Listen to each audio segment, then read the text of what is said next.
గొడ్డలి పార్టీ అని ప్రజల్లోకి వెళ్లే కొద్దీ సైకోలో ఫ్రస్ట్రేషన్ పెరుగుతోందని ఆంధ్రప్రదేశ్ ముఖ్యమంత్రి చంద్రబాబు వ్యాఖ్యానించారు. సైకో కంటే గొడ్డలి పార్టీ అనే అంశాన్ని ప్రజలు బాగా గుర్తించారని అన్నారు. పార్టీ కేంద్ర కార్యాలయం ఎన్టీఆర్ భవన్లో ముఖ్యమంత్రి చంద్రబాబు మీడియాతో ముచ్చటించారు. ఇప్పుడు వెలుగులోకి వస్తున్న వైఎస్ కుటుంబ అరాచకాలు తనకు కూడా కొన్ని తెలియవని, నేటి తరానికి కూడా వీళ్ల హత్య రాజకీయాలు తెలుస్తున్నాయని ముఖ్యమంత్రి చంద్రబాబు వ్యాఖ్యానించారు. వైఎస్ వివేకానందరెడ్డి హత్య కేసుపై ముఖ్యమంత్రి నారా చంద్రబాబు నాయుడు కీలక వ్యాఖ్యలు చేశారు.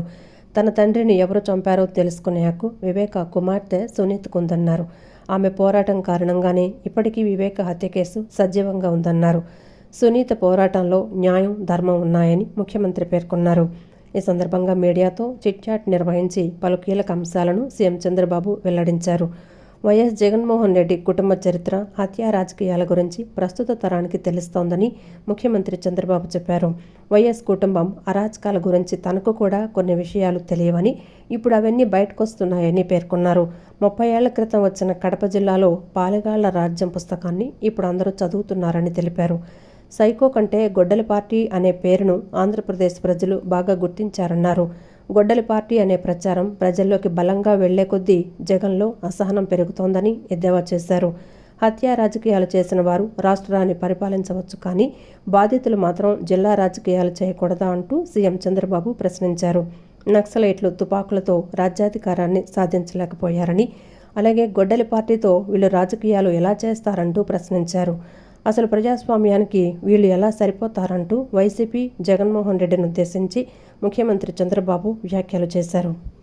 ఇంద్రకీలాద్రిపై కొలువై ఉన్న కనకదుర్గమ్మ వారిని దర్శించుకోవటానికి భక్తులు భారీగా తరలివస్తున్నారు. ఉచిత దర్శనంతో పాటు ₹100 ప్రత్యేక దర్శన క్యూలైన్లు పూర్తిగా నిండిపోయాయి. ఎండ తీవ్రతను సైతం లెక్క చేయకుండా భక్తులు పెద్ద సంఖ్యలో తరలి వస్తుండటంతో ఆలయ అధికారులు క్యూలైన్లలో ఉన్న వారికి ఎలాంటి ఇబ్బందులు కలగకుండా చర్యలు తీసుకున్నారు. విజయవాడలోని ప్రముఖ పుణ్యక్షేత్రమైన ఇంద్రకీలాద్రిపై కొలువై ఉన్న కనకదుర్గమ్మ అమ్మవారిని దర్శించుకోవడానికి భక్తులు భారీగా తరలివస్తున్నారు. ప్రస్తుతం వేసవి సెలవులు ముగుస్తూ ఉండడం, దానికి తోడు ఈరోజు శనివారం కావడంతో తెల్లవారుజాము నుంచే ఆలయ పరిసరాలు భక్తుల కోలాహలంతో కిటకిటలాడాయి.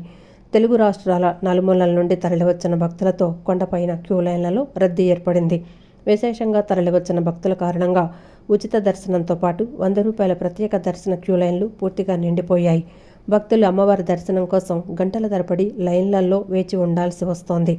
అయితే వీఐపీ క్యూలైన్లతో పాటు ₹300 మరియు ₹500 ప్రత్యేక ప్రవేశ దర్శన లైన్లు మాత్రం సాధారణం కంటే కాస్త మందకొడిగా తక్కువ రద్దీతో సాగాయి. ఎండ తీవ్రతను సైతం లెక్క చేయకుండా భక్తులు పెద్ద సంఖ్యలో తరలివస్తూ ఉండటంతో ఆలయ అధికారులు క్యూలైన్లలో ఉన్న వారికి ఎలాంటి ఇబ్బందులు కలగకుండా త్రాగునీరు, అవసరమైన సదుపాయాలను ఏర్పాట్లు చేస్తూ రద్దీని క్రమబద్ధీకరిస్తున్నారు. ప్రభుత్వానికి అనేక ఆర్థిక సమస్యలు ఉన్నప్పటికీ ఈ 2 సంవత్సరాలలో వాటన్నింటినీ సర్దుబాటు చేసుకుంటూ ముఖ్యమంత్రి చంద్రబాబు ప్రజల కోసం అనేక సంక్షేమ పథకాలను అమలు చేస్తున్నారని ఎమ్మెల్యే సుజనా చౌదరి పేర్కొన్నారు. గత ప్రభుత్వం అర్ధాంతరంగా వదిలేసిన టిడ్కో ఇళ్లను ప్రస్తుతం విడతల వారీగా లబ్ధిదారులకు అప్పగిస్తున్నామని చెప్పారు. ప్రభుత్వం 2 సంవత్సరాలు పూర్తి చేసుకున్న సందర్భంగా త్వరలోనే ప్రత్యేక సమావేశాలు ఏర్పాటు చేసి ప్రజల అభిప్రాయాలను సేకరిస్తానని వెల్లడించారు. విజయవాడ భవానీపురంలోని ఎన్డీఏ కార్యాలయంలో ఎమ్మెల్యే సుజనా చౌదరి ఆధ్వర్యంలో ప్రజా సమస్యల పరిష్కారమే లక్ష్యంగా ప్రజా దర్బార్ కార్యక్రమాన్ని నిర్వహించారు. ఈ సందర్భంగా ఆయన పేదలకు సీఎంఆర్ఎఫ్ చెక్కులను పంపిణీ చేశారు. అనంతరం ఎమ్మెల్యే మాట్లాడుతూ, ప్రస్తుతం ప్రభుత్వానికి అనేక ఆర్థిక సమస్యలు ఉన్నప్పటికీ ఈ 2 సంవత్సరాలలో వాటన్నింటినీ సర్దుబాటు చేసుకుంటూ ముఖ్యమంత్రి ప్రజల కోసం అనేక సంక్షేమ పథకాలను అమలు చేస్తున్నారని కొనియాడారు. ప్రతి నెల 1వ తేదీనే పెన్షన్లు ఇవ్వడంతో పాటు ఇతర పథకాలకు కూడా చెప్పిన సమయానికి నిధులు కేటాయిస్తున్నారని తెలిపారు. గత ప్రభుత్వం అర్ధాంతరంగా వదిలేసిన టిడ్కో ఇళ్లను ప్రస్తుతం విడతల వారీగా లబ్ధిదారులకు అప్పగిస్తున్నామని, ₹1,000 కోట్ల పనులు పూర్తి చేయించి మిగిలిన ఇళ్లను కూడా త్వరలోనే అందిస్తామని ఆయన స్పష్టం చేశారు. ప్రభుత్వ సంక్షేమంతో పాటు సుజనా ఫౌండేషన్ ద్వారా కూడా ప్రజలకు వివిధ రూపాల్లో సేవలు అందిస్తున్నామని, ఇందులో భాగంగానే ప్రతి శని, ఆదివారాల్లో సంచార వైద్య వాహనాల ద్వారా ఉచితంగా వైద్య పరీక్షలు చేయిస్తున్నామని వివరించారు. అలాగే విద్యా విధానంలో సరికొత్త మార్పులు తీసుకురావడం ద్వారా ప్రభుత్వ పాఠశాలల్లో ఉత్తీర్ణత శాతాన్ని పెంచగలిగామని చెప్పారు. ప్రభుత్వం 2 సంవత్సరాలు పూర్తి చేసుకున్న సందర్భంగా త్వరలోనే ప్రత్యేక సమావేశాలు ఏర్పాటు చేసి ప్రజల అభిప్రాయాలను సేకరిస్తారని వెల్లడించారు.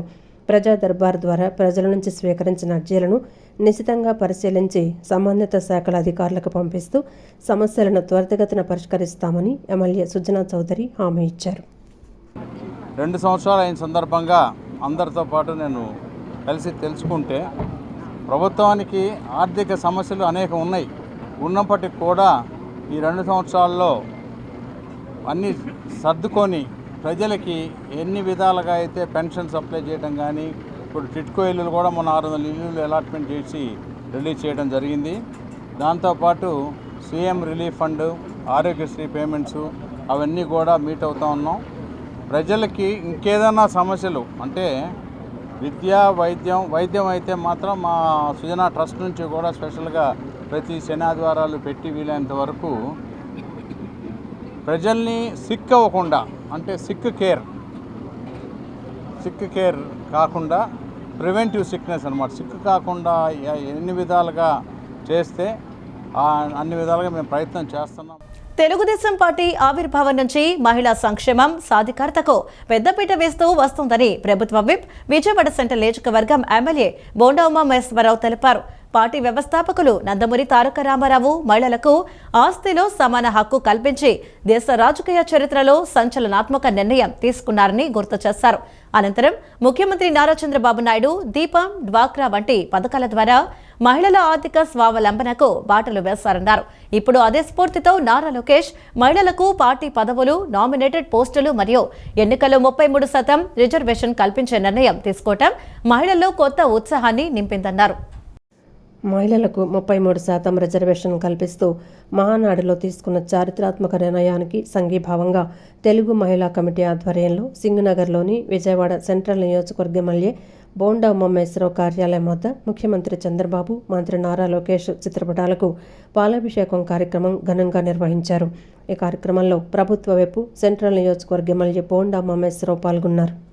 ఈ సందర్భంగా బోండా ఉమామహేశ్వరరావు మాట్లాడుతూ మంత్రి నారా లోకేష్ మహిళలకు పార్టీ పదవులు, నామినేటెడ్ పోస్టులు మరియు ఎన్నికల్లో 33% రిజర్వేషన్ కల్పించే నిర్ణయం తీసుకోవడం మహిళల్లో కొత్త ఉత్సాహాన్ని నింపిందన్నారు.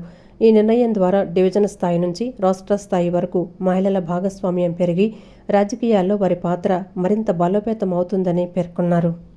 జూన్ 5 ప్రపంచ పర్యావరణ దినోత్సవం సందర్భంగా విజయవాడలోని Siddhartha college of pharmaceutical sciences వేదికగా జూన్ 4న భారీ ఎగ్జిబిషన్ మరియు అవగాహన కార్యక్రమాలను నిర్వహించనున్నట్లు జీఆర్కే పోలవరపు సాంస్కృతిక సమితి వ్యవస్థాపకుడు గోళ్ల నారాయణ తెలిపారు.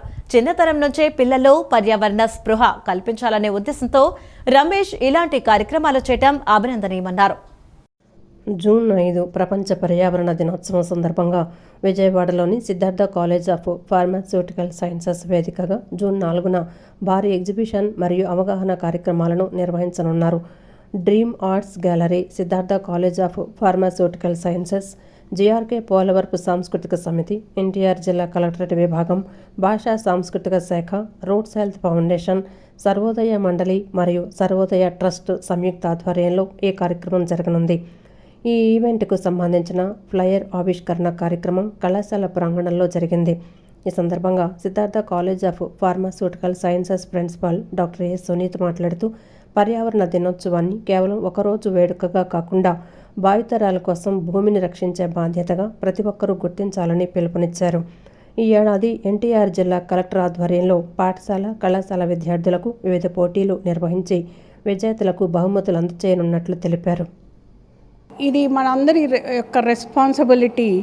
Not only celebrating the world environment day, it's our responsibility to protect our nation as well as preserving the planet for future generations. So with this aim, today we are going to organize the World Environment Day celebrations on 4th June 2026 at our premises, Siddhartha College of Pharmaceutical Sciences, Vijayawada, with the aim of this DreamWorks Art Gallery Vijayawada, Mariyu Dream Young and Children Association Vijayawada, and Marini cultural organizations. అదేవిధంగా NTR district collectorate విభాగం వారు కూడా ముందుకొచ్చి ఈ ఈవెంట్ని conduct చేయటం మాకెంతో ఆనందంగా ఉంది. అనంతరం జీఆర్కే పోలవరపు సాంస్కృతిక సమితి వ్యవస్థాపకుడు గోళ్ల నారాయణ మాట్లాడుతూ పర్యావరణంలో వస్తున్న మార్పులు ఎల్ నినో ప్రభావం వల్ల ఋతువులు అస్తవ్యస్తమై సమాజం ఇబ్బందులు పడుతోందని ఆవేదన వ్యక్తం చేశారు. చిన్నతనం నుంచే పిల్లల్లో పర్యావరణ స్పృహ కల్పించాలనే ఉద్దేశంతో రమేష్, నరేంద్ర వంటి సామాజిక కార్యకర్తలు చేస్తున్న కృషిని అభినందించారు. మన ప్రస్తుతం ఏ రకమైన అస్తవ్యస్తమైన వాతావరణం ఉందనేది మనందరం గుర్తిస్తున్నాం. ఈ రోజున మనం ఎల్ నీనో బారిన పడి ఉన్నాం. మనం మామూలుగా నెలకి 3 వానలని ఇట్లా ఏంటంటే ఒక విధానంలో ఉండేది కొన్ని శతాబ్దాల క్రితం.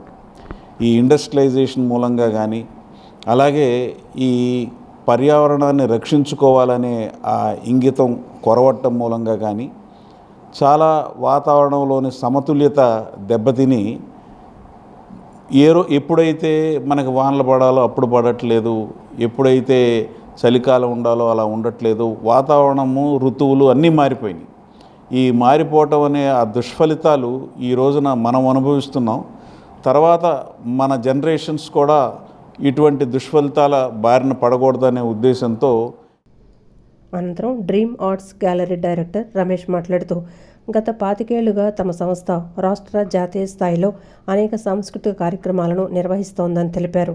పెరుగుతున్న కాలుష్యంపై సమాజంలో మార్పు తీసుకురావాలనే లక్ష్యంతో జూన్ 4న సుమారు 200 మంది ప్రముఖ చిత్రకారులు వేసిన చిత్రాలతో ప్రత్యేక ప్రదర్శన ఏర్పాటు చేస్తున్నట్లు వివరించారు. దీంతోపాటు 3వ తరగతి నుంచి ఇంటర్, డిగ్రీ విద్యార్థుల వరకు డ్రాయింగ్ పోటీలు, పర్యావరణంపై సెమినార్ నిర్వహించనున్నట్లు పేర్కొన్నారు. ఇప్పటికే 1000 మందికి పైగా విద్యార్థులు ఈ పోటీల్లో పాల్గొనడానికి ఉత్సాహం చూపిస్తున్నారని, ఈ కార్యక్రమాన్ని విజయవంతం చేయాలని కోరారు. జిల్లాలో కాకుండా రాష్ట్ర స్థాయిలో, జాతీయ స్థాయిలో అనేక సాంస్కృతిక కార్యక్రమాలు మా సంస్థ ద్వారా చేయబడుతున్నాము. గత 5 సంవత్సరాలు ఎన్నో కార్యక్రమాలు చేశాము.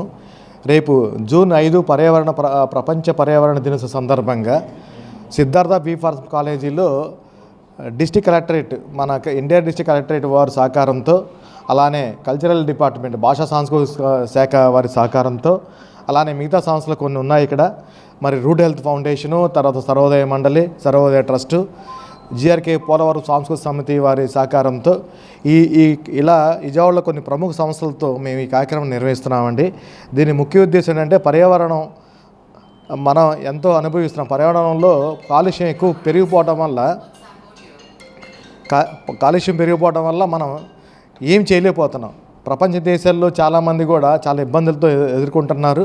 ఇప్పుడు ఉన్న జనరేషన్ని మనం కొంత వాళ్ళలో మార్పు తీసుకొస్తే బాగుంటుందనే ఉద్దేశంతో మేము రూట్స్ హెల్త్ ఫౌండేషన్ ఆధ్వర్యంలో డాక్టర్స్ డేను పురస్కరించుకుని ప్రతి ఏటా ఇచ్చే విశిష్ట సేవ అవార్డుల కార్యక్రమం ఈ ఏడాది జూలై 5వ తేదీన నిర్వహించనున్నట్లు ఫౌండేషన్ చైర్మన్ పోలవరపు విజయ భాస్కర్ వెల్లడించారు. గత 13 ఏళ్లుగా కొనసాగుతున్న ఈ సంప్రదాయంలో భాగంగా ఈసారి మొత్తం 11 విభాగాల్లో అవార్డులను ప్రదానం చేయనున్నట్లు తెలిపారు. వీటిలో లైఫ్ టైమ్ అచీవ్మెంట్ అవార్డుతో పాటు 8 వాయిదా విభాగాల్లో 1 హెల్త్ సర్వీస్ అవార్డు మరియు 1 ఆయుర్వేద ఫిజిషియన్ అవార్డు ఇస్తున్నట్లు ప్రకటించారు. అర్హత కలిగిన వైద్యులు తమ నామినేషన్లను వచ్చే నెల 10వ తేదీలోపు పంపించాలని ఆయన కోరారు. ఫౌండేషన్ విడుదల చేసిన నామినేషన్ ఫారం ద్వారా లేదా వారిని నేరుగా సంప్రదించి దరఖాస్తు చేసుకోవచ్చని తెలిపారు. వచ్చిన నామినేషన్లను ప్రత్యేక కమిటీ పరిశీలించి విజేతలను ఎంపిక చేస్తుందని, జూలై 5న సాయంత్రం 5 గంటల నుంచి రాత్రి 10 గంటల వరకు జరిగే వేడుకల్లో ఈ పురస్కారాలను అందజేస్తామని ఆయన వివరించారు. అవార్డ్స్ కార్యక్రమం జూలై 5వ తేదీ జరుగుతూ ఉంది. దానిలో మొత్తం 11 కేటగిరీలో ఈసారి అవార్డ్స్ ఇవ్వడం జరుగుతూ ఉంది. లైఫ్ టైమ్ అచీవ్మెంట్ అవార్డుతో పాటు 8 బ్రాంచెస్లో అవార్డ్స్, అలాగే 1 health service award, 1 ayurvedic physician award ఇవ్వడం జరుగుతూ ఉంది. ఇది జూలై 5వ తేదీ సాయంత్రం 5 నుంచి 10 గంటల వరకు ఈ కార్యక్రమం జరుగుతూ ఉంది. దీనికి ఎవరైతే అవార్డ్స్ నామినేట్ చేసుకోవచ్చు, ఎవరైనా నామినేషన్ ఫామ్ రిలీజ్ చేసాము, ఎవరైనా సరే మా నెంబర్కి కాంటాక్ట్ చేసి వాళ్ళ నామినేషన్స్ పంపిస్తే కనుక తర్వాత మేము ఈ కమిటీ డిసైడ్ చేసి ఎవరైతే ఎలిజిబుల్ డాక్టర్స్ ఉంటారో వాళ్ళకి అవార్డ్స్ ఇవ్వడం జరుగుతూ ఉంది. కాబట్టి జూలైలో జరగబోయే అవార్డ్స్ కార్యక్రమంలో అందరినీ పాల్గొనవలసిందిగా రూట్స్ హెల్త్ ఫౌండేషన్ తర్వాత కోరుచున్నాము. డాక్టర్స్ కూడా మేము ఈ నామినేషన్స్ వచ్చే నెల 10వ తారీఖు లోపు పంపించవలసిందిగా. దళిత క్రిస్టియన్ల హక్కులను హరించే సుప్రీంకోర్టు తీర్పును పునఃపరిశీలించాలని ప్రతిపాడు ఎమ్మెల్యే రామాంజనేయులు అన్నారు. 20% పైగా ఉన్న దళితులకు అందులో 70% మంది దళిత సోదరులకు కేవలం చర్చిలకు వెళుతున్నారనో, యేసుక్రీస్తు పటం ఇంట్లో ఉందనో, క్రిస్టియన్ను పెళ్లి చేసుకున్నాడనో, క్రిస్టియానిటీని అనుసరిస్తున్నారనో మతం మారని ఆలోచన ఈ రోజు మాట్లాడుతుండటం రాజ్యాంగానికి పూర్తి వ్యతిరేకమన్నారు. సుప్రీంకోర్టు కేవలం రాజ్యాంగంలో ఉన్న చట్టం ప్రకారం తీర్పు ఇచ్చిందని, దాన్ని పునఃపరిశీలించాలనేది డిమాండ్ అని, అది తప్పు కాదన్నారు. టీడీపీ దళిత హక్కులను అణగారిన దళితులకు ప్రాధాన్యత ఇవ్వాలని 30 ఏళ్ల క్రితమే కేటగిరైజేషన్ చేసింది టీడీపీ అని అన్నారు. దళిత క్రైస్తవుల హక్కుల సాధన కోసం కుల వివక్ష వ్యతిరేక పోరాట సంఘం పేరుపో వెంకటేశ్వర ఆధ్వర్యంలో రాష్ట్ర సదస్సు గాంధీనగర్లోని ఐలాపురం కన్వెన్షన్లో జరిగింది. సదస్సులో ప్రతిపాడ ఎమ్మెల్యే రామాంజనేయులు మాట్లాడుతూ తాను ఒక శాసనసభ్యుడిగానే కాక దళితుడిగా ఈ సదస్సుకు వచ్చానని చెప్పారు. మతం మారినా కుల వివక్షత, అణిచివేత మారడం లేదని అన్నారు. సుప్రీంకోర్టు కేవలం రాజ్యాంగంలో ఉన్న చట్టం ప్రకారం తీర్పిచ్చిందని, దాన్ని పునఃపరిశీలించాలనేది డిమాండ్ అని, అది తప్పు కాదన్నారు. డిమాండ్ను అందరం సమర్థించాలి, మాట్లాడాలన్నారు. క్రిస్టియానిటీని అనుసరించడం అంటే రాజ్యాంగ హక్కులు పోతాయంటే రాజ్యాంగాన్ని పునఃపరిశీలన చేయాల్సిన అవసరం ఉందన్నారు. దళిత క్రైస్తవులను ఎస్సీ జాబితాలో చేరుస్తూ రాజ్యాంగ సవరణ చేయాలన్నారు. దళిత క్రైస్తవులు అనేవారికి ఒక ప్రాసెస్ ఉంటుందని, కొందరు తాము మతం మారమని అధికారికంగా ప్రకటిస్తారన్నారు. అటువంటి వారు బీసీసీలో ఉంటారని, మిగిలిన దళితులందరూ ఎస్సీలుగానే ఉంటారన్నారు. ఒక పాస్టర్ మత బోధకుడు చట్ట ప్రకారం మతం మారితే బీసీసీలో ఉంటారని, అలా కాకుండా మిగిలిన వారు చర్చికి వెళ్ళామనో, బైబిల్లో ఉన్న వాక్యాలు చదివామనో మతం మారదన్నారు. ఎవరో ఎక్కడో మాట్లాడితే అది పార్టీకి, కూటమికి వర్తించదన్నారు. పార్టీ పరంగా మాట్లాడాల్సి వచ్చినప్పుడు సుప్రీంకోర్టు ఉత్తర్వులను అనుసరించి మాట్లాడుతున్నారు తప్ప రాజ్యాంగ హక్కుల గురించి మాట్లాడటం లేదన్నారు. ఇక్కడ మతము మారిన కుల వివక్ష, అణిచివేత మారడం లేదు. ఇది మనం చెప్పడం కాదు, ఆర్టికల్స్ చెప్తున్నాయి. మతం మారినంత మాత్రాన వివక్ష మారదు అన్నటువంటిది మనకు ఆర్టికల్ క్లియర్గా, ఆర్టికల్ వివక్ష 15 చెప్తుంది. ఆర్టికల్ 15లో ఈ విషయమే చెప్తుంది. ఈ పాంప్లెట్లో ఏదైతే ఉందో ఇదంతా కూడా రాజ్యాంగబద్ధమైనటువంటి చట్ట కవచంలో ఉన్నటువంటి హక్కుల గురించి మాత్రమే ఈ పోరాట సమితి మాట్లాడుతుందన్నది తెలియజేస్తున్నా. మతపరమైనటువంటి వివక్ష ఉండకూడదని రాజ్యాంగం చెప్పింది. ఆర్టికల్ 16లో స్పష్టంగా they shall not be a discrimination basing on religion, race, caste, sex, place of birth అని స్పష్టంగా చెప్తున్న సందర్భంలో రిలీజియన్ బేస్డ్గా మీకు ఎస్సీ హోదా ఇస్తానని రాజ్యాంగానికి విరుద్ధంగా రాష్ట్రపతి ఆర్డర్ రావడం, అందులో క్లాజ్ 3 ఉండడం అనేది తప్పు. కాబట్టి బీజేపీ అధికారంలోకి వచ్చిన తర్వాత దశల వారీగా ఒకరి తర్వాత ఒకరి మీద దుర్మార్గమైన దాడులు చేస్తూ ఉంది. రాజ్యాంగాన్ని మంటగలుపుతూ ఉంది. రాజ్యాంగాన్ని లేకుండా చేయడం కోసం ప్రయత్నిస్తూ ఉంది. ఒక పక్క భారతదేశంలో సర్వమత సమ్మేళనం చెప్తున్నప్పటికి కూడా మతాలని అణచివేసేయడానికి కోసంగా ప్రయత్నిస్తూ ఉంది. తెలంగాణలో కొంతమంది రాజకీయ నాయకులు, జర్నలిస్టుల ముసుగులో ఉన్నవారు ఆంధ్రప్రదేశ్ రాష్ట్రం పట్ల ఇష్టానుసారంగా మాట్లాడుతుంటే మనసుకు గాయమైందని, అందుకే ఆంధ్రప్రదేశ్ పరిరక్షణ సమితిని ఏర్పాటు చేశామని సమితి వర్కింగ్ ప్రెసిడెంట్ పిల్ల శ్రీనివాసరావు తెలిపారు. తెలంగాణ వాళ్లు బెదిరిస్తే ఎవరూ భయపడే పరిస్థితిలో లేమని అన్నారు. తెలంగాణలో పెట్టుబడులు పెట్టింది, అభివృద్ధి చేసింది ఆంధ్ర వాళ్లే అని, రాష్ట్రం విడిపోయినా అక్కడ పెట్టుబడులు వెనక్కి తీసుకురాలేదని చెప్పారు. ఆంధ్ర వాళ్లు తెలంగాణలో ఉండకూడదా, అదేమైనా వేరే దేశంలో ఉందా అని ప్రశ్నించారు. విజయవాడ గాంధీనగర్లోని ప్రెస్ క్లబ్లో ఆంధ్రప్రదేశ్ పరిరక్షణ సమితి ఆధ్వర్యంలో విలేకరుల సమావేశం నిర్వహించారు. సమావేశంలో వర్కింగ్ ప్రెసిడెంట్ పిల్ల శ్రీనివాసరావు మాట్లాడుతూ తెలంగాణలో కొందరు రాజకీయ నాయకులు, జర్నలిస్టుల ముసుగులో ఆంధ్ర వారిపై చేస్తున్న దాడులు, వ్యక్తిగతంగా విమర్శలు చేస్తున్నారని, అందుకనే ఆంధ్రప్రదేశ్ పరిరక్షణ సమితిని ఏర్పాటు చేస్తామని తెలిపారు. వ్యవస్థాపక అధ్యక్షుడిగా మాసా బత్తుల శ్రీనివాస్, ప్రధాన కార్యదర్శిగా షేక్ ఇంతియాజు, సెక్రటరీ జనరల్గా వేల్పూరి శ్రీనివాస్, కార్యదర్శిగా మట్టా ఝాన్సీగా ఉన్నారని అన్నారు. పొట్టి శ్రీరాములు త్యాగ ఫలితంగా ఆంధ్రప్రదేశ్ రాష్ట్రం ఏర్పడిందని, తర్వాత తెలంగాణ రాష్ట్రం ఏర్పడిందని తెలిపారు. ఆంధ్ర నాయకులు జూబ్లీ హిల్స్ ఫిలిం నగర్ ఇల్లు కట్టుకున్నారని మీరు ఏడుతారు. వాళ్ళ ఆంధ్ర నాయకులు 50 సంవత్సరాల క్రితం హైదరాబాద్ వచ్చి ఎన్నో సంస్థలు పెట్టి, ఎన్నో ఫ్యాక్టరీలు పెట్టి, ఎన్నో మీడియా రంగాలు సృష్టించి ఈ రోజు ఎంతోమందికి మరి సదుపాయాలు ఇచ్చినట్టు తెలంగాణ వాదులకు ఇచ్చారు, ఆంధ్ర వాదులకు ఇస్తున్నారు. వాళ్ళ మీద మీకు ఏడుపులు ఎందుకురా? మీకు ఆల్రెడీ కేసీఆర్ గారు మౌనంగా ఉన్నారు, అందరూ మౌనంగా ఉన్నప్పుడు మీరు నలుగురు కలిసి ఈ రాష్ట్రంలో తెలంగాణ 5 కోట్ల మందిలో మొత్తం నలుగురు మాత్రమే మీరు వచ్చి అలజడి చేస్తున్నారు. ఇది మీకు చాలా తగదు. మీరు వ్యక్తిగతంగా వాళ్ళు విమర్శ చేసినా కూడా మనం ఎవరం కూడా చాలా ఓపిక స్థానంగా ఉన్నాం.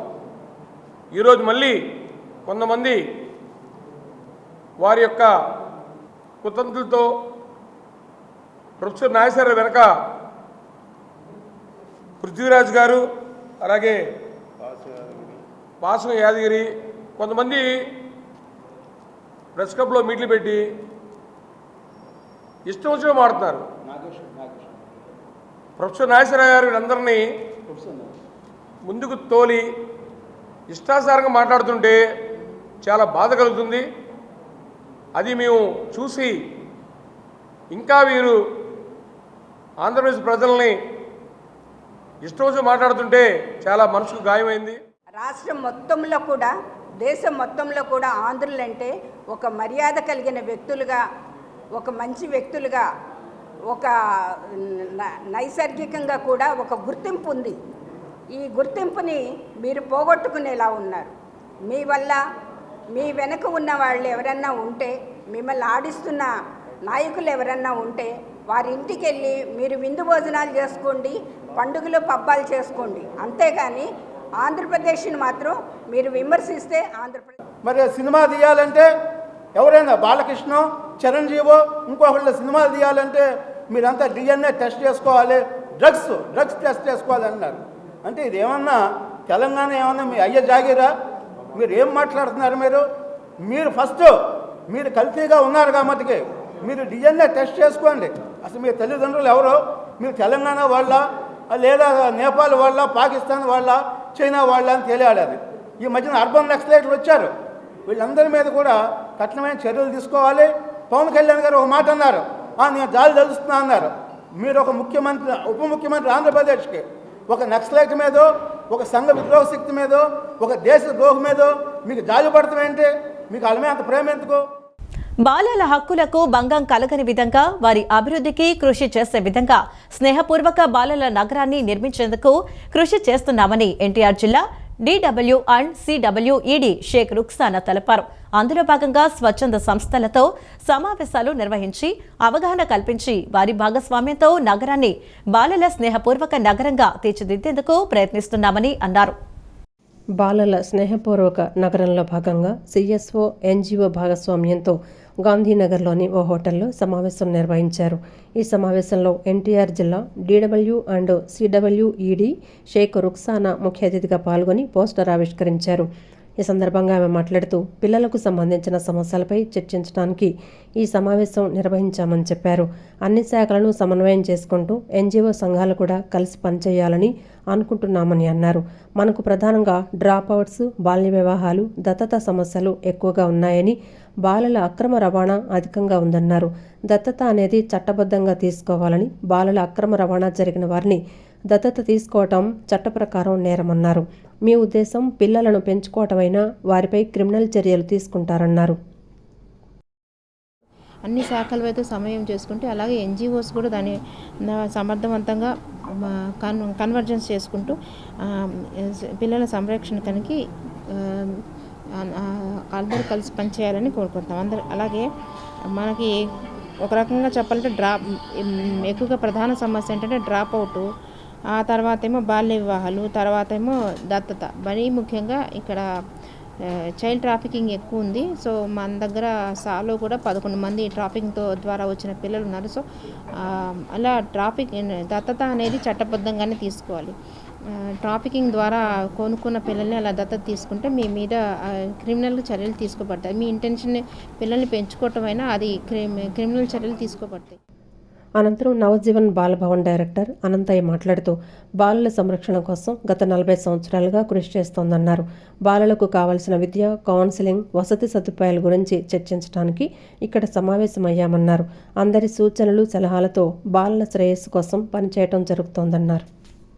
బాలలకు కావాల్సినటువంటి కౌన్సిలింగ్ సెక్షన్, బాలలకు కావాల్సినటువంటి వసతి అభిప్రాయాలు, దీని గురించి చర్చించుకోవడానికి మేమందరం ఇక్కడ సమావేశిస్తున్నాము.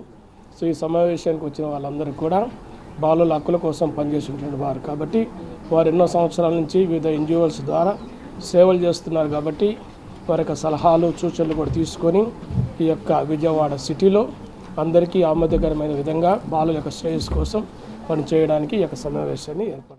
విజయవాడ బీసెంట్ రోడ్డు రామాలయం వద్ద సిఐటియు ఆవిర్భావ దినోత్సవాన్ని నిర్వహించారు.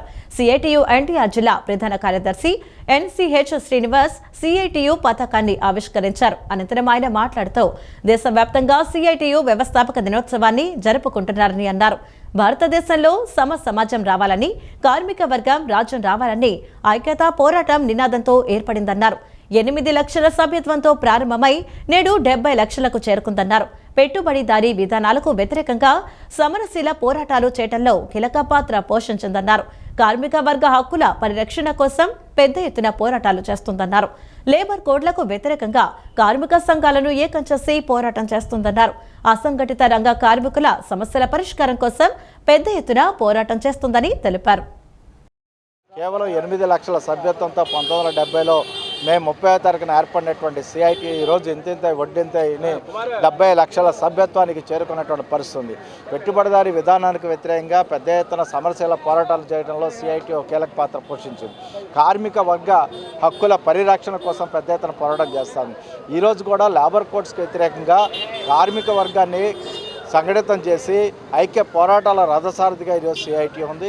ఈ దేశంలో కార్మికులు సంఘం పెట్టుకోవడానికి వీల్లేదు, సమ్మె చేయడానికి వీల్లేదు, అలాగే బేరసారాలు ఆడటానికి వీల్లేదు అనేటువంటి పద్ధతిలో ఈరోజు మోడీ ప్రభుత్వ విధానాలు ఉన్నాయి. వాటిని రూల్స్ కూడా ఫ్రేమ్ చేశారు. లేబర్ కోడ్స్ అమలైతే ఆధునిక బానిసలుగా కార్మిక వర్గం మారుతుంది. అందుకని ఈ విధానాలకు వ్యతిరేకంగా సిఐటి పెద్ద ఎత్తున పోరాడుతాం. కార్మిక చట్టాలలో మార్పులు తీసుకొస్తూ కార్మికులకి హక్కులు లేకుండా చేస్తున్న నేపథ్యంలో మొట్టమొదటి 56వ ఆవిర్భావ దినోత్సవం అనేది సిఐటిగా జరుపుకుంటున్నాం. ఇవాళ కార్మిక వర్గం అంతా కూడా భారతదేశంలో కార్మిక చట్టాలను నిర్వీర్యం చేయటం వల్ల ఎటువంటి హక్కులు లేకుండా ఇవాళ రోడ్ల మీద పడాల్సిన పరిస్థితి ఈరోజు ఏర్పడింది. అందుకే సిఐటి ఆవిర్భావ దినోత్సవం సందర్భంగా మేము కార్మికులంతా కూడా భవిష్యత్తులో ఐక్య పోరాటాలతో ఈ ప్రభుత్వ విధానాలను తిప్పుకొడతామని చెప్పేది. కోటి హనుమాన్ చాలీసా ప్రచారంలో భాగంగా మణికాంత్ ఆధ్యాత్మిక యాగక్షేత్రం ఆధ్వర్యంలో పట్టమట పంటకలవ రోడ్డులోని శరత్ చంద్ర కార్యాలయంలో హనుమాన్ చాలీసా పారాయణం భక్తి శ్రద్ధలతో నిర్వహించారు. విశేషమైన పౌర్ణమి ఘడియల్లో గురుగ్రహం కర్కాటక రాశిలోకి ప్రవేశించే తరుణంలో శరత్ చంద్ర కార్యాలయంలో ఈ పూజ జరగడం వల్ల విశేష ఫలితాలు అందుతాయని మణికాంత్ ఆధ్యాత్మిక యాగక్షేత్రం నిర్వాహకుడు డాక్టర్ రవి తెలిపారు. ఆధ్యాత్మిక కార్యక్రమాలతో పాటు ఉచిత మెడికల్ క్యాంప్, అన్నదాన కార్యక్రమాలు కూడా ఏర్పాటు చేస్తున్నట్లు వివరించారు. పటమట పంటకాలువ రోడ్డులోని శరత్చంద్ర కార్యాలయంలో మణికాంత్ ఆధ్యాత్మిక యాగక్షేత్రం ఆధ్వర్యంలో హనుమాన్ చాలీసా పారాయణం భక్తి శ్రద్ధలతో నిర్వహించారు. నున్న ప్రాంతానికి చెందిన బ్రహ్మరాంబ సమేత హనుమాన్ చాలీసా పారాయణ భక్త బృంద సభ్యులు ఈ పారాయణ కార్యక్రమాన్ని నిర్వహించారు. ఈ సందర్భంగా మణికాంత్ ఆధ్యాత్మిక యాగక్షేత్రం నిర్వాహకుడు డాక్టర్ రవి మాట్లాడుతూ కోటి హనుమాన్ చాలీసా ప్రచారంలో భాగంగా హనుమాన్ జయంతిని పురస్కరించుకొని ప్రతి ఇంట్లో ఈ పారాయణం జరగాలనే లక్ష్యంతో హైదరాబాద్లో ప్రారంభమైన ఈ కార్యక్రమాన్ని ఇప్పుడు విస్తృతంగా ముందుకు తీసుకువెళ్తున్నామన్నారు. విశేషమైన పౌర్ణమి ఘడియల్లో గురుగ్రహం కర్కాటక రాశిలోకి ప్రవేశించే తరుణంలో శరత్చంద్ర కార్యాలయంలో ఈ పూజ జరగటం వల్ల విశేష ఫలితాలు అందుతాయని తెలిపారు. భక్తుల నుంచి వస్తున్న విశేష స్పందనను పురస్కరించుకొని ప్రతి ఇంట్లో హనుమాన్ చాలీసా పారాయణం చేయడానికి తమ బృందం సిద్ధంగా ఉందని ప్రకటించారు. ఈ ఆధ్యాత్మిక కార్యక్రమాలతో పాటు ఉచిత మెడికల్ క్యాంపు, అన్నదాన కార్యక్రమాలు కూడా ఏర్పాటు చేస్తున్నట్లు వివరించారు. జూన్ 2వ తారీఖున గురుగ్రహం కర్కాటకంలోకి ప్రవేశించే టైంలో ఈ పౌర్ణమి రోజు జరిపించడం అనేది జాతరీత్యా కూడా చాలా విశేషమైన ఫలితాలన్నీ కూడా శరత్ గారికి అందబోతున్నాయి. ఆ సందర్భంగా ఇవాళ జరిగే హనుమాన్ చాలీసా పారాయణంలో అత్యంత బలంగా ఆయా స్వామివారి యొక్క అనుగ్రహం పూర్తి స్థాయిలో వారికి అంది వారి యొక్క ఆఫీసు, వాళ్ళ యొక్క ఉన్నతమైన విధి విధానాలను కూడా మంచి ముందుకెళ్లాలని మనస్ఫూర్తిగా స్వామివారిని కోరుకుంటూ ఈ కోటి హనుమాన్ చాలీసా భాగంగా కూడా ప్రముఖులు చాలామంది అందరూ కూడా ఈ స్వాగతం పలికి హనుమాన్ జయంతికి సంబంధించింది కార్యక్రమం మొదలుపెట్టిన తర్వాత ప్రతి ఇంట్లో కూడా కోటి హనుమాన్ చాలీసా పారాయణ జరగాలని చెప్పి కూడా అందరూ విశేషంగా ఆహ్వానం ఇస్తున్నారు. అనంతరం శరత్ చంద్ర మాట్లాడుతూ తమ కార్యాలయంలో ఈ పారాయణం జరగడం పూర్వజన్మ సుకృతంగా భావిస్తున్నట్లు చెప్పారు. అలాగే వర్క్ వీసాస్ ప్లాన్ చేస్తామండి. ఫ్యామిలీ ఓరియంటెడ్గా ఎవరన్నా అబ్రాడ్ వెళ్ళి సెటిల్ అవుదాం అనుకుంటే వాళ్ళ కోసం మేము చేయగలిగే సర్వీసెస్ ఇవ్వం. ఇవాళ హనుమాన్ చాలీసా పారాయణం చేయడం వల్ల నాకు అదృష్టం కలిగిందని నేను అనుకుంటున్నాను.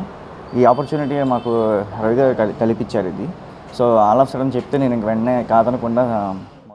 అనంతరం ప్రకాష్ శర్మ మాట్లాడుతూ డాక్టర్ రవి నేతృత్వంలో సమాజ శ్రేయస్సు కోసం ఇంటింటికి హనుమాన్ చాలీసాను చేరవేసే ఈ అదృష్టం తమకు దక్కడం సంతోషంగా ఉందన్నారు. ఈ పారాయణ ప్రభావంతో శరత్చంద్ర ఉన్నత శిఖరాలను అధిరోహించాలని, స్వామివారి ఆశీస్సులు అందరికీ లభించాలని ఆకాంక్షించారు. మరి ప్రతి ఇంటా కూడా ఈ హనుమాన్ చాలీసా పారాయణం జరుపుకుంటూ ఉన్నాము. మరి ఈ రోజు చాలా విశేషకరమైనటువంటి రోజు, పౌర్ణమి రోజున మరి డాక్టర్ శరత్చంద్ర గారు ఆధ్వర్యంలో వారి ఆఫీసులో ఈ కోటి హనుమాన్ చాలీసా పారాయణం సందర్భంగా ఈ రోజున ఇక్కడ ప్రదర్శన జరుగుతోంది. మరి హనుమంతుల వారు వారికి అన్ని వేళలా కూడా అండగా ఉండి వారికి ఆశీర్వచనం ఇచ్చి వారిని జయప్రదం చేసి ఇంకా ముందుకి ఉన్నత శిఖరాలకు వెళ్ళేటట్టుగా. ఈ వార్తలు ఇంతటితో సమాప్తం. నమస్కారం.